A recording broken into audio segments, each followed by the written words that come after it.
The tornado lasted a few seconds. Living through the rebuild lasted 9 months. That was the hardest part. A lot of people asked if we moved out. We didn't. We lived in the house the entire time.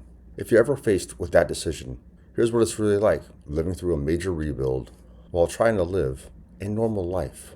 Once the roof plans were delayed, everything else slowed down.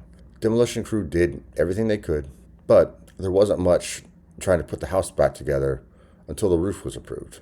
First, it had to go to the parish, then insurance. After replacing the architect, everything started all over again. Weeks turned into a month, then another month. Meanwhile, we're still living there. People ask why. Honestly, we just wanted to stay in our own home. Looking back, I still think it was the right decision. My wife, she might disagree. She still says we'll never live through another remodel again. The biggest challenge wasn't the construction, it was the heat. The HVAC systems couldn't be installed until the roof was complete. Nobody wanted to install brand new equipment only to have another storm damage it before the house was sealed. So we waited for weeks. The open part of the house stayed around 90 degrees. Our bedroom, where we slept, stayed about 83. That became normal. To keep the house from getting worse, industrial drying equipment ran almost all day. If you've never heard commercial drying fans, imagine standing in a shipyard all day, every day. The noise was constant. You couldn't hear the TV. You couldn't really have normal conversations. Just noise became a part of life. Eventually, our entire life fit into one room. The living room disappeared almost immediately after the storm. The sectional came apart, furniture got moved, house became a construction site. So we moved into our primary bedroom. That became our living room, our TV, our place to relax. Everything happened in one room. You adapt because you don't really have another choice. The hardest day wasn't the day that the tree hit the house. One day, my wife came home from work expecting good news. She thought the air conditioning was finally going to be installed. Instead, another delay.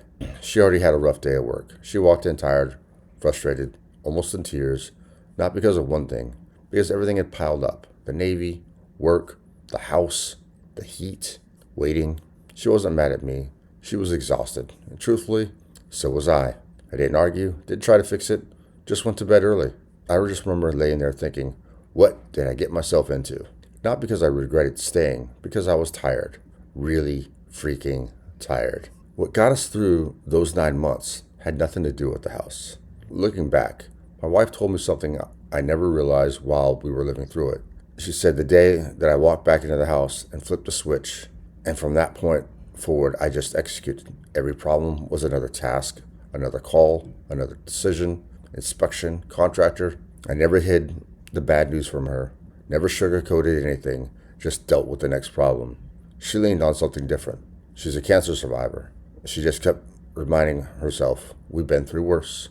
Looking back, I think we both handled it differently. She relied on resilience. I relied on the process. Together, we got through it. Eventually, our roof was finished. Eventually, the HVAC systems were installed. It wasn't perfect. It took several hours to get everything running correctly. Then I noticed the thermostat charging wire hadn't been connected, so they came back and fixed that. At that point, it almost made me laugh.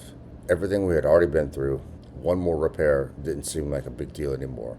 The important part was this: the house was finally coming back to normal. I think the biggest lesson from living through a rebuild is that you can handle more than you think you can. Not because it's easy, because you don't have another choice. You wake up, you solve today's problems, you go to bed, you do it again tomorrow. You don't try to solve 9 months in one day. Just solve today, because eventually today's problems becomes next week's memories. And before you know it, you're sitting in your living room again. It's a quiet house, wondering where the last 9 months went.